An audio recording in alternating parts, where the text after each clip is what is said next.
ဟုတ်ကဲ့မင်္ဂလာပါဗျာ ဆရာအရင်ဆုံးကိုကိုမိတ်ဆက်ပေးပါဦး ကျွန်တော်နာမည်လေးလေးထပ်ပါခင်ဗျာ ဆရာကြီးကပြည်သူ့စစ်မှုနဲ့အမဆင်တစ်က ဟုတ်ကဲ့ပတ်စစ်တစ်ပါ အော်ဆရာကြီးဘယ်ကနေလာလဲ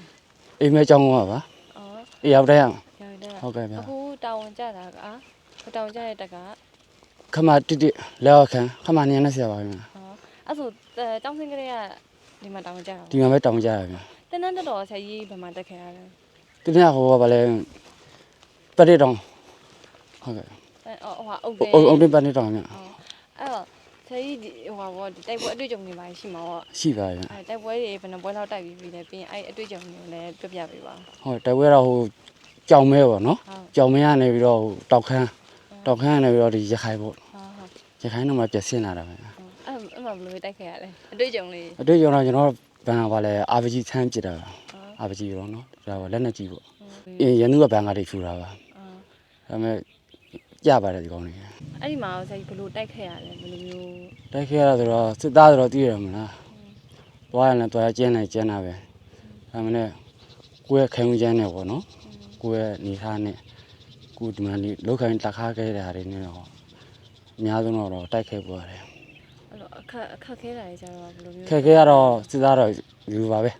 စစ်သားတော့ကျန်းတယ်ခက်ကြမ်းမယ်တဲ့လည်းတက်တယ်ဖြတ်ရင်လည်းဖြတ်တယ်ဟာပဲ ပြပဲ ကပ်ပြပြပဲဒီဟိုင်းမှာဆိုရင်ဒါတိုက်ခဲ့ရတာဆိုရင်အများဆုံးပါပဲရေတော့ရှားတာပေါ့နော်ဒါပေမဲ့ဝေဟင်းတွေကတော့လာဝဲပေးတယ်တို့ကြီးကဒုက္ခတွေလည်းချတယ်ခေါင်းနေပေါ့အဲအများဆုံးတော့ကျွန်တော်တို့ကတပ်တော်ဘက်ကအများဆုံးတုံးတယ်ကျွန်တော်တို့ကဗလဲစစ်သားတွေဖြစ်တဲ့အတွက်ဘာပဲလဲပြင်ကိုရောက်သွားလဲဆိုရင်ဒါနေတတ်မှလည်းမဟုတ်တော့ဘူးမနေတော့ဘာလို့စစ်သားကြီးကမဖြောက်တတ်တော့ဖြစ်တယ်တော့နော်ဒါမျိုးပေါ့ဒါပေမဲ့ပြန်ထမ်းဆောင်ရင်တော့ကျွန်တော်ချင်းပြန်ထမ်းဆောင်အောင်ပါပဲ အဲ့အေးတနမ်းပြီးအိမ်ပြန်တော့မှဆိုရခန်းစားချက်က ကျောင်းမှာမိမိတို့နဲ့လည်းရလောက်စားတော့မှာဝမ်းနေတာပေါ့ကိုဒီမှာကိုတငယ်ချင်းနေနဲ့သူသွားလူလာသူပြောနေတာပြင်ရောက်တော့နင်းတော့ဝမ်းနေတာပေါ့ကိုကြားထားတဲ့လူတွေနဲ့ခံစားရတော့ဒီပြောနေတော့ငုံငုံချင်းလား အဲ့ငိုလို့လည်းဖြစ်ပါတယ်ဟုတ်ကဲ့ပါဒီကြပါလေ ဟုတ်ကဲ့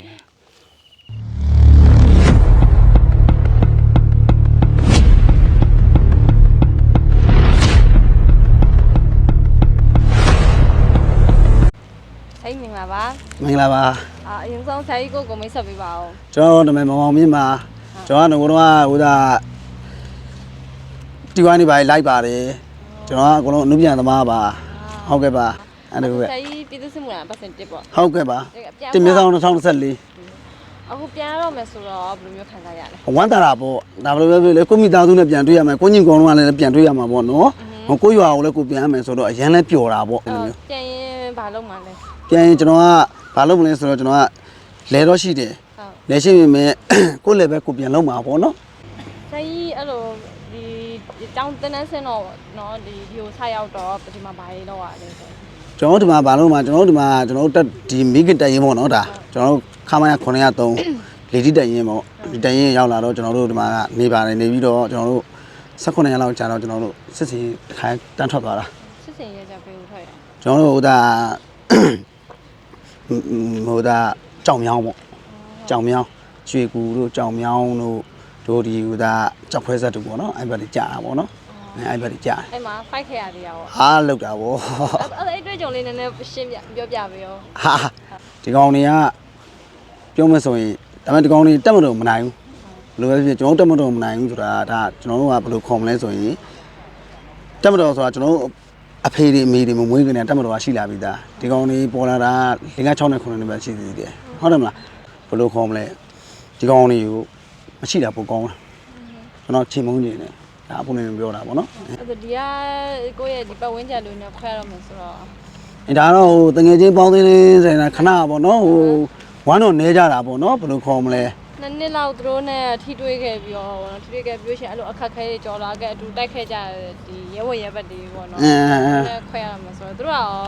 ဘယ်လိုအားပေးတယ်ဘယ်လိုဘာပြောလဲ အားတော့တငယ်ချင်းတွေကတော့အကုန်လုံးကျွန်တော်တို့ရဲဘော်ရဲဘက်စိတ်သက်ဆိုတာကတော့ဒီဥစားဘက်ပေါ့နော်ဥစားဘက်ဆိုတာကတော့တိတ်လဲတူတူရှင်လဲတူတူအခုသဘောတူကျွန်တော်တန်ရန်ရလဲဒီကောင်တွေပဲဆွဲမှာပဲဒီကောင်တန်ရန်ရလဲကျွန်တော်တို့ပဲဆွဲမှာပဲဟုတ်တယ်မလားဒါကတော့ဥစားဘက်လို့ခေါ်တယ် ဒါဟုတ်တယ်လေရဲဘော်ရဲဘတ်စိတ်တယ်ဆိုတာသစ္စာရှိရတယ်အဲ့ဒီလိုမျိုးပေါ့နော်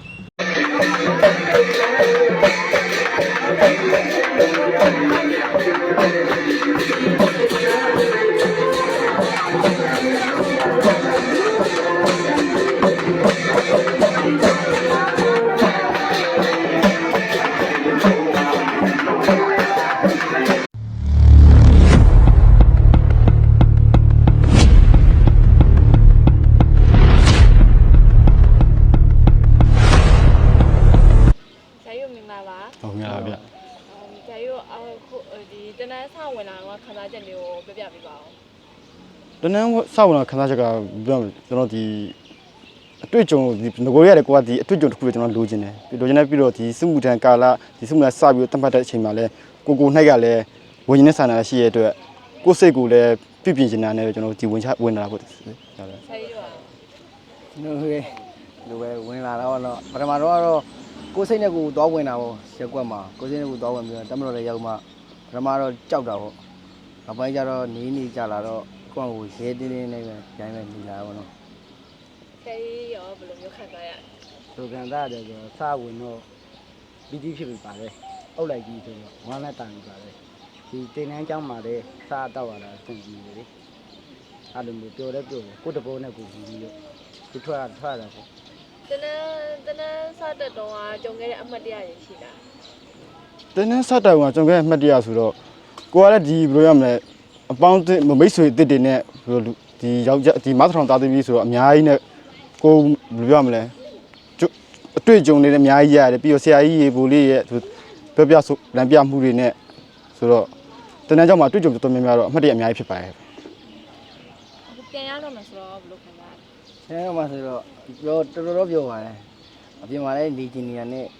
ပြန်ပြီးတော့အပြင်မှာပြန်ထွက်နေကျင်တာပေါ့နော်ကိုမိသားစုနဲ့ကို ဆရာကြီးတို့တိုက်ပွဲအတွေ့အကြုံလေးပြောပြပါ ဟုတ်ကျွန်တော်တိုက်ပွဲတွေ့ကြတော့ကျွန်တော်ဒီတောင်ခမ်းပေါ့တောင်ခမ်းကျွန်တော်မဆက9ရက်နဲ့မှာကျွန်တော်တို့သွားပြီးတော့ဒီတောင်ခမ်းကြီးမကြောက်အောင်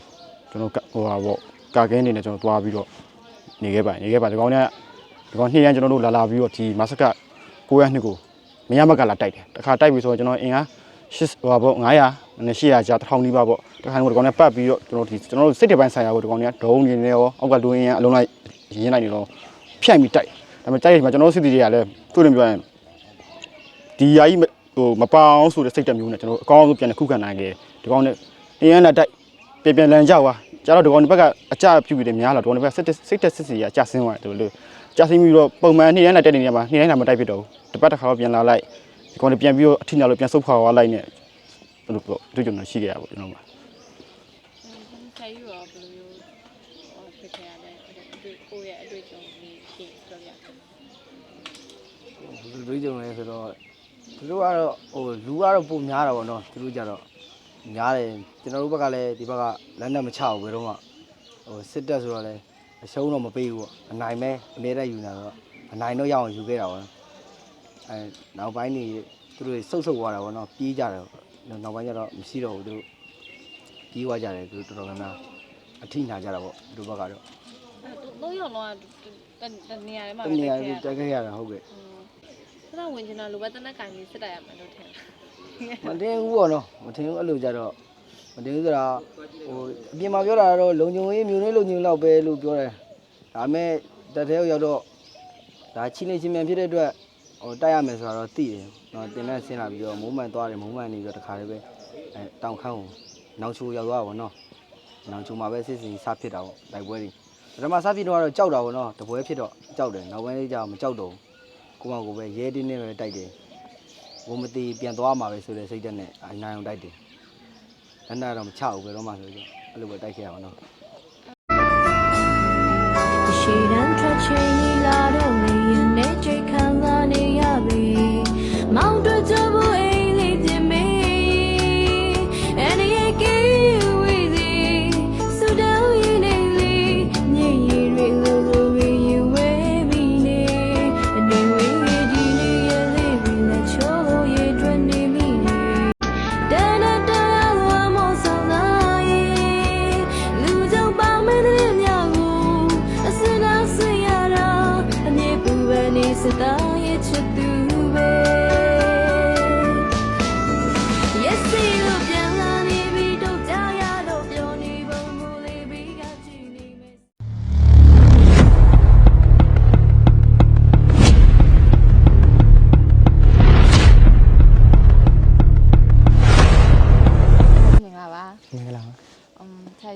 တ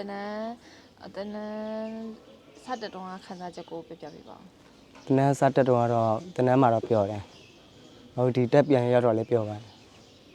အဲ့ဆရာကြီးဟာအခုပြန်မယ်ဆိုလို့ရှိရင်ဆရာကြီးနေဘာလုပ်ဖို့ plan ရှိတယ်ဘာလုပ်ဖို့စဉ်းစားထားလဲ ဟို